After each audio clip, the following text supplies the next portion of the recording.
But Bowen, McLeod, and Britt helps both large corporations and small businesses with insurance, risk management, and employee benefits using the same values they've held true for over 30 years: knowledge, vision, accountability, and service. More information is at bmbinc.com.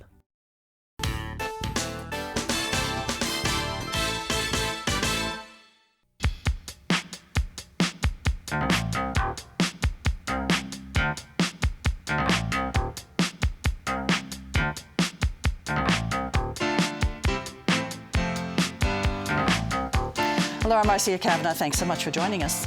Well, as of today, we know officially who is running for New Orleans mayor, council, and other city positions. We'll examine the ballot.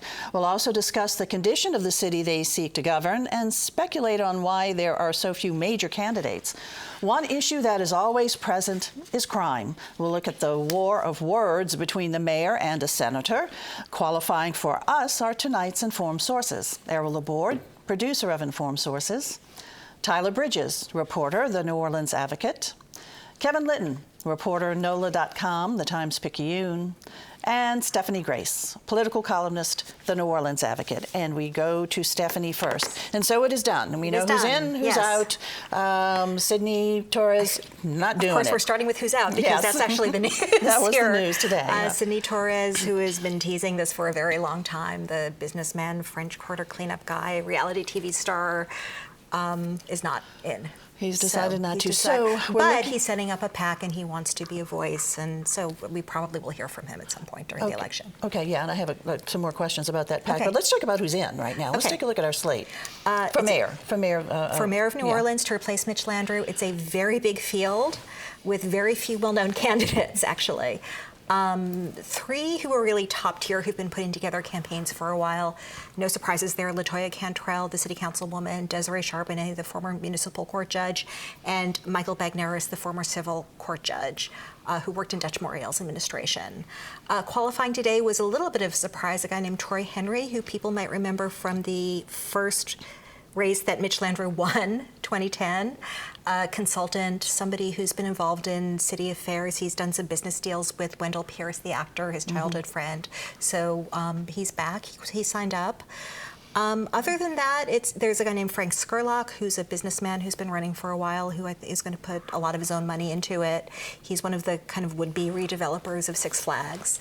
And he was opposed to the monument removal? He was, yes. He was actually arrested, so there's an ongoing court case involving him. Okay. And Tommy Vassell, people like that, who's an accountant who's been around city politics for a while, but, you know, no game changers, I'd say. And the total number running is? 18. Wow. So a big field.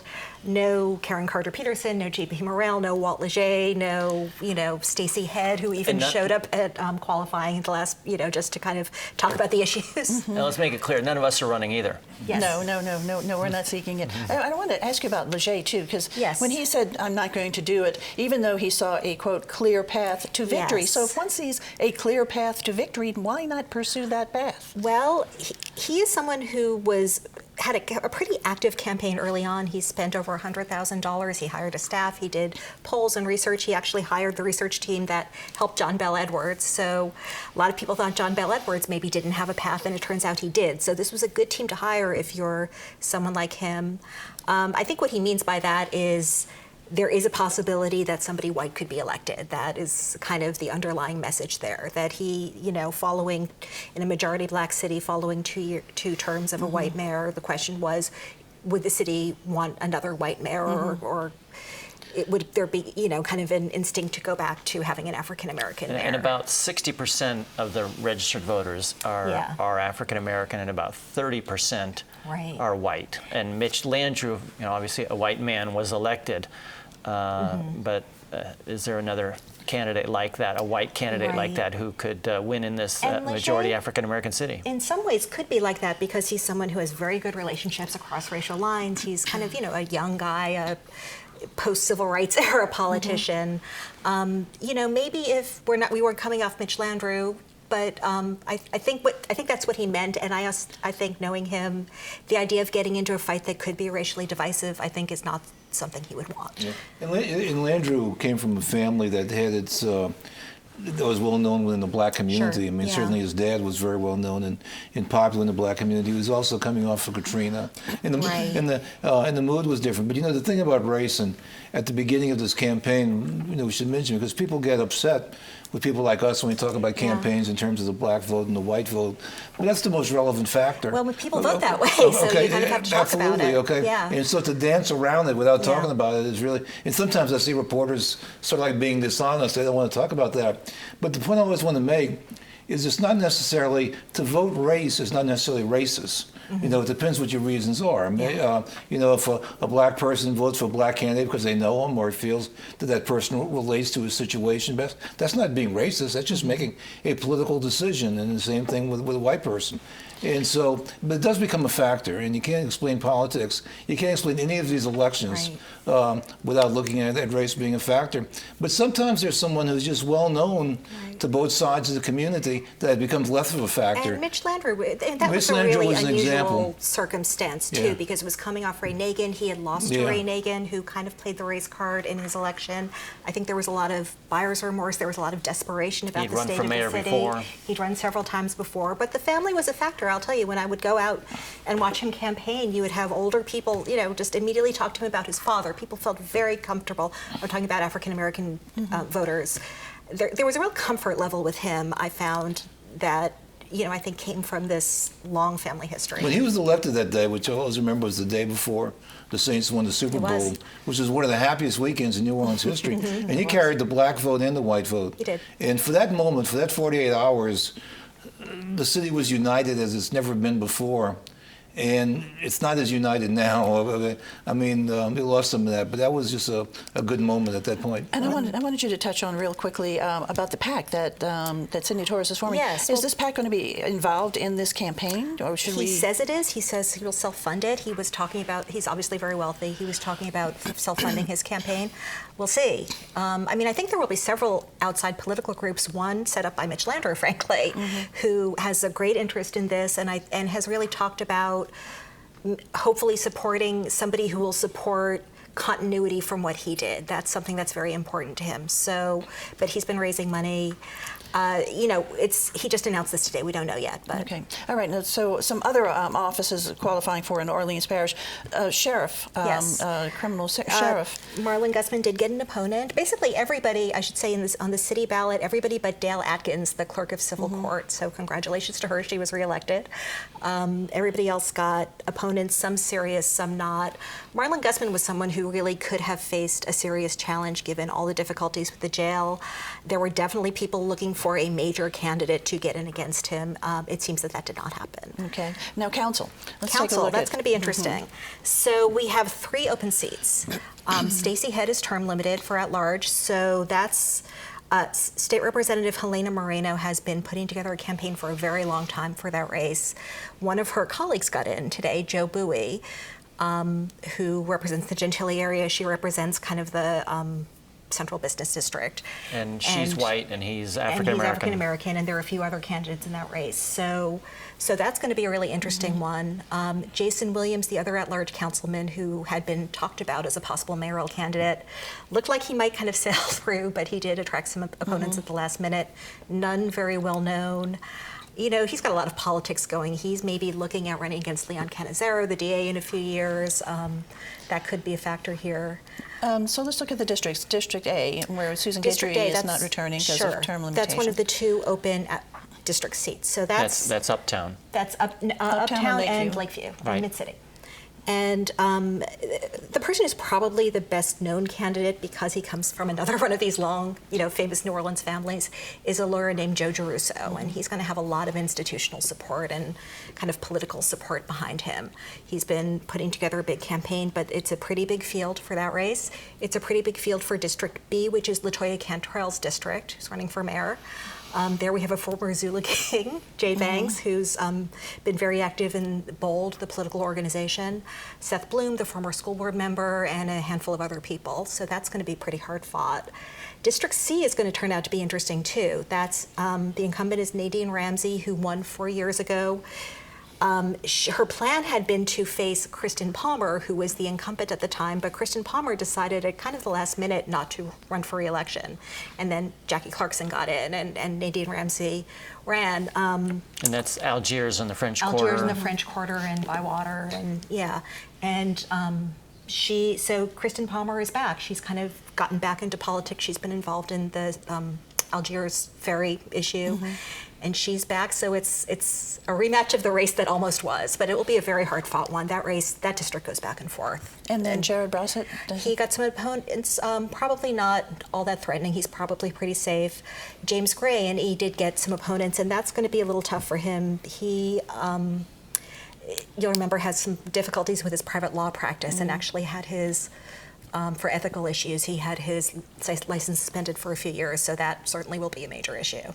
But he has gotten some support from some I believe the major mayor, the congressman, yes, he put out kind of a show of strength recently. Yeah, just building that. So, yeah. Okay, so and that's Eastern New Orleans, Lower Ninth Ward. The thing about Stacey Head is that she is term limited, but she didn't have to be term limited. She chose because to be. when she was first elected, she was elected in the special election, and had she waited like X number of weeks, it wouldn't have counted against as being a full term. I think it was even days. I think it wasn't even weeks. But she said, "I'm not going to do that." Yeah. And she went in, and so it wound got up sworn serving in on as the one full side of term the in the deadline next as term. opposed to the other. And I think she knew back then that by this year she would be ready to just get out of politics. Although there are people who still would love to see her run for something in the future. She's young. Maybe we'll see her again. But it's going to be hard for her to not have a voice in some of this. Exactly. I mean, she shows up to the courthouse today, gives a long speech Yeah. about these are what the issues should be, and after she Don't got fall done for with platitudes. that, right? Yeah. She said that, and at the end she said, I sat there last night and thought, man, should I run for mayor? I just want to run for mayor just so I can be at the debate, so I can call people out on what the issues are. So, but she decided not. She decided Maybe not she should have qualify. a PAC like Cindy Torres. Yeah, perhaps so. All right, so we've got our slate. Yes. We'll certainly be covering that in weeks Okay. ahead. But Errol, I know you wanted to sort of visit the whole issue of changing of politics and taking a look at the slate of candidates. It's sort of different from what we've seen in slates past. Well, the fact is, even though there were, 19 people running for mayor, there aren't that many major candidates. And people get angry for us, especially the minor candidates, for having to separate people as being major candidates. But you can't cover all 19 of them.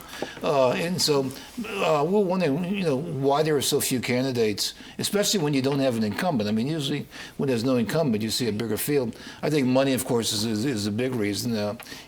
Money's tight, and it could be people just don't want to be investing in campaigns. There's a little bit of a bad mood right now in the city in terms of the philanthropic community, the people that give money. So I think that'd be a factor.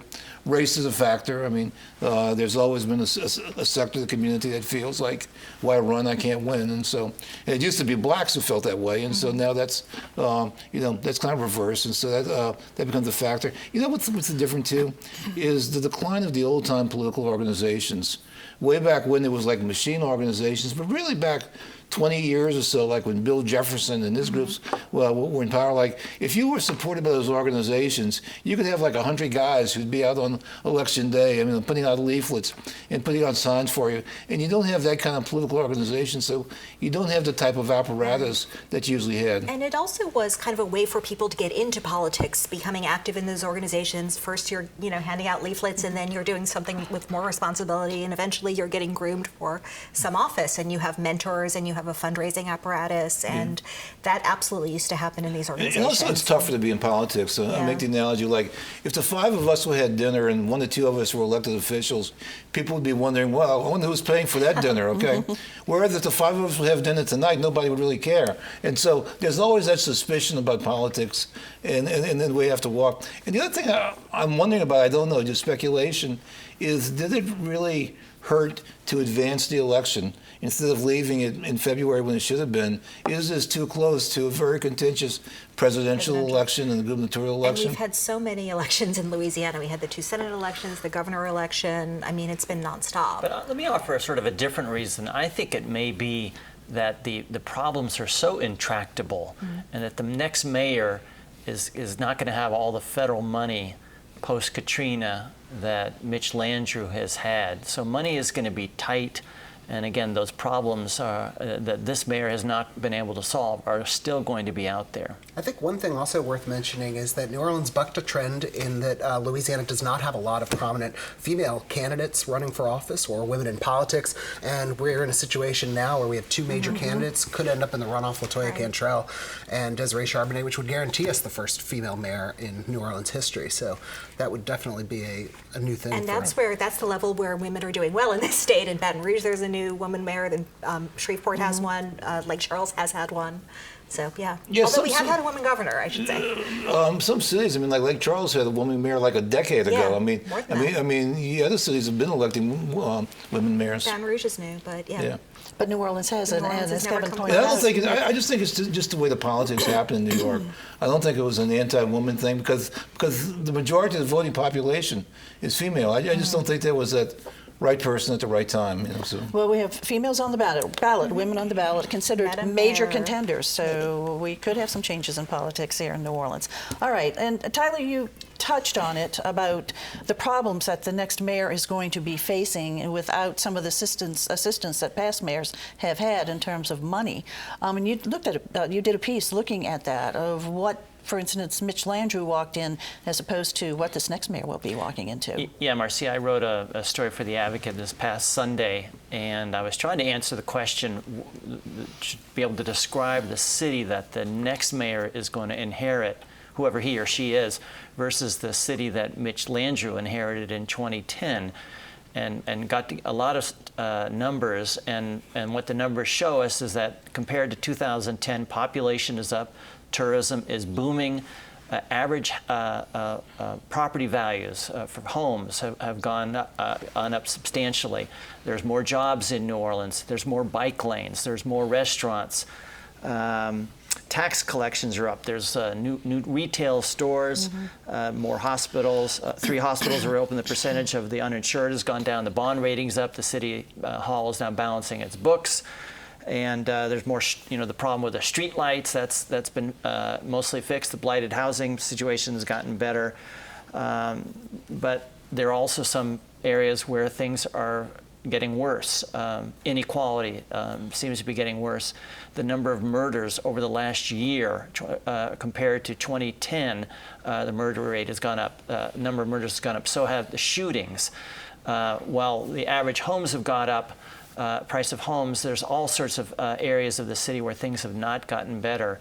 And wages, for example, average wages in the city of New Orleans have not kept pace with inflation. And another area related, I think the experts would say, to crime is that the police manpower, about 1,400 when Mitch Landrieu took office, about 1,050 response times. If you call 911 with an emergency, in 2010, the average time for a police response was 8 minutes. Now it's 16 minutes. This is thanks to Jeff Asher, these statistics. And in 2010, if it was not an emergency and you called 911, the average time was 33 minutes. Now the average time for a non-emergency 911 call is 2 hours. Boy, that is a big change, and it's a real problem that this next mayor and the administration will be facing, having to tackle. And another issue that's really prominent out there is affordable housing. You talked about how real estate prices in Orleans have really been going up, although latest news shows that they're maybe starting to sort of level a little bit more. But the affordable housing issue is not going away. People can't afford the rents that are out there now. Yeah, the percentage of people who are paying at least 30% of their income in rent is over 50%. And then there's a large number of people who are paying half of their income in rent. And again, there are large sections of the city, and I'm not talking about the sliver by the river, but the 7th Ward, 8th Ward, 9th Ward, New Orleans East, Central City, where people are not doing well. And that was really a theme, you'll remember, that Michael Bagneris tried to use against Mitch Landrieu in the mayor's race of 2014. And so we'll see if any of the candidates are going to try to make that an issue this time. Right. I mean, there's a real pattern in elections, certainly when you're following 2 terms of somebody, for the next election to be not about what went right, but about what's still wrong. And, Mitch Landrieu really has a long list of accomplishments, but I think the focus definitely will be on the ongoing problems, really crime and affordability. And Mitch Landrieu has said that, he's hopeful that there won't be this real change mantra, but rather whomever is going to come in next will further some of the policies that have worked. He points to other cities where you don't have term limits, where you've had mayors in there for very long periods, or places where you don't have what New Orleans tends to have, which is, let's throw out everything the last guy did and start from scratch. So he would really like to see a change to that. Yeah, if you look at the figures that I was able to get and published in the article, you can see there is a long list of numbers, or statistics where things have gotten better in New Orleans since Mitch Landrieu took office in 2010. But there are definitely some areas, particularly related to crime, where things seem to be getting worse, and that helps explain why polling shows that that is the single most important issue on the minds of voters in New Orleans for this mayor's race. And he'll say, they couldn't recruit police officers for a while because he inherited such a budget crisis, which is true. But, now we're seeing the fruits of that. And also another big issue for everybody here is infrastructure, particularly streets. And so we're starting to see a lot of street work, and there's more money being poured into that. And the mayor's office has been able to get billions of dollars for streets, and we're going to be seeing this over the next few years. A lot of that money is tied up, but as I mentioned earlier, the next mayor is probably going to get much, much less federal dollars from various parts of the federal government to help the city. And that leads me over to Kevin right now, because Kevin you're going to address what happened this week, where there was some friction between our mayor and our senator, John Kennedy. And one thing that Mitch Landrieu is criticizing Kennedy about is, I haven't seen you yet in time that he's been in office get those federal dollars to the city to help with policing and issues of crime fighting.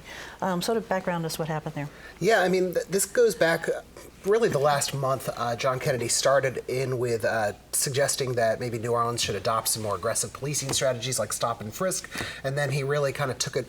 In some ways, I think the mayor saw it as taking it over the top this week when he used the FBI confirmation hearing in Washington to ask for help from the FBI and made the claim that New Orleans is going to be the armed robbery and murder capital of the Western Hemisphere, which was really kind of a alternative facts might be the way to describe that one. If you really look at the numbers, the most violent cities in the Western Hemisphere are, the top 12 are in Latin America. You have to get to number 13 actually to get into the United States, which is St. Louis, and then Baltimore's ahead of New Orleans. And New Orleans has certainly had its challenges, but when you really look at armed robbery and murder as a statistic, New Orleans is actually doing better than some of those dangerous cities. This topic kind of hits home for me because I lived in Baltimore for 7 years, and I do feel safer in New Orleans. I have to be honest. And the armed robbery statistics here are lower than you see in those cities. But I think what this really goes back to is kind of this old thing in politics in Louisiana, where it's really popular to go after the most visible Democrat in the state, other than right now the governor, which is Mitch Landrieu. And we saw this going back to the gubernatorial race in 2015 when David Vitter attacked Mitch Landrieu, really constantly, starting with crime, ending with Syrian refugees, if you remember all of that. Sanctuary cities. Sanctuary cities is a popular one, which I think John Kennedy has also picked up on. So you're really seeing John Kennedy pull that from the Vitter playbook, and Jeff Landry, the Attorney General, has also torn a page out of that playbook as well. And it's also something John Kennedy has done with other public officials for many years too. It's kind of, they're all in the same political camp, and they all kind of operate the same way. And didn't the mayor say that in his response to John Kennedy, that John Kennedy is a guy who's typically complaining about what others are doing and what have you done yourself? But I remember the day after John Kennedy was elected as senator last year, and I was on a phone call with other reporters, and he said he was going to be very involved in commenting on what was happening in the state of Louisiana, which was a surprise. Normally you'd think he'd be focusing on Washington, but he has spent a lot of time, as we all know, commenting on what's going on in Baton Rouge and attacking John Bell Edwards, the Democratic governor, and now turning his sights on the Democratic mayor of New Orleans. He really hasn't established himself in the Senate very much. Yeah. We're going to hear people saying that crime is the big issue. In a sense, it's not an issue at all, because there's no division of opinion about it. I mean, everybody's against it. The question is, what can you do about it? And everyone knows that that part of the answer, a big part of the answer is money, that you need more fund. And so I guess the candidates will differ in their fundraising strategy. But the one part of crime that galvanizes people is stop and frisk, okay? And where Kennedy mentioned that, and there was a quick response on that issue. But you think, who is John Kennedy playing to? Yeah. And you can think, well, maybe he's trying to position himself to run for governor against John Ballards in 2019. And so he's playing to non-New Orleanians. Yeah, when the he does conservative that. white voters that he's playing to Yeah. around the state probably like that idea. It's always played well in North Louisiana to go after New Orleans. I think it's also worth mentioning, too, that, I mean, David Vitter loved to attack Barack Obama. That was really his favorite target. There is no Barack Obama for a candidate like John Kennedy to attack, or a senator like John Kennedy to attack. And he went after John Bell Edwards in Baton Rouge, but for the North Louisiana voter, it may be a little more beneficial to go after the mayor of New Orleans. Well, Mitch Landrieu certainly didn't let grass grow under his feet in firing out a response to what John Kennedy had said. And once again, he wrote a letter, he issued a statement, but he also wrote a letter. He concludes the letter, he wrote the letter to Senator Kennedy saying, let's just stop this political playing here, roll up our sleeves, and get to work. And what he apparently feels is getting to work is getting those federal dollars to go into the communities to help with financing things like community policing, which does mental help, health, and mental health, right, which are all issues that impact the crime rate. And these are even more on the mayor's radar because he's now president of the U.S. Conference of Mayors. So he, from that where he's sitting there, he's watching the COPS program, which is a community policing federal program, get zeroed out by the House. So he's out there advocating for mayors and cities nationwide, and he's now saying to John Kennedy, well, what are you going to do about that funding? Okay, well, he is the outgoing mayor. Of course, he's not going to leave until May of next year, but we've spent a good deal of this conversation about this outgoing mayor. Yes. But we are now facing election. We have our slate of candidates, and the primary comes up in October. Right now, it's time to look ahead. Errol? Actually, we'll look back to last Saturday, right? That's good. The biggest modern win in New Orleans history was when the Saints won the Super Bowl, but the second biggest win was last Saturday at the Press Club Awards when, in the talk show category, Informed Sources won not just first place, but first place and second place. So we were double winner in the talk show category. Informed Sources was competing against itself? From the Press Club. Bit, yeah. It was so good, they just said, man, let's give it 1-2. We're very appreciative. Retire the category. Well deserved. So we're very proud of that. And, we are. And proud of all of our guests who helped make that possible. Thank you. I think the thing to look for in the next week is in the mayor's race. Okay, now we know that there's these 18 candidates running, and you could say 3 or 4, maybe even 5 major candidates. So what's going to happen in the week ahead? I'm assuming that each of the candidates is going to be polling now that they know who their opponents are to help position themselves for that sprint up to October 14th. Okay. Kevin. One of the things I keep hearing from people that work in politics around New Orleans is this has been such a quiet season so far. Now we know the candidates, and even this week as the candidates began to emerge, somebody told me, it's a snooze fest. This is so boring. And I thought, well, if you want a wild New Orleans race, be careful what you wish for. We've still got a ways to go. Okay, Steph. We've talked quite a bit about what the substance of the campaign might be. There's a coalition of quite a few community, civic, business groups called Forward New Orleans, the Business Council, Urban League, I can't list them all, but there are many of them. And they have a platform that they've put out, and they are asking candidates to sign on to it. It's pretty detailed. They put a lot of thought into it, and it's being released Sunday. There will be a story in The Advocate, or you can go to forwardneworleans.com and read it. Okay, great. Thanks, guys, for being here. Thank you all for joining us. We'll see you again next week for Informed Sources. Have a good evening.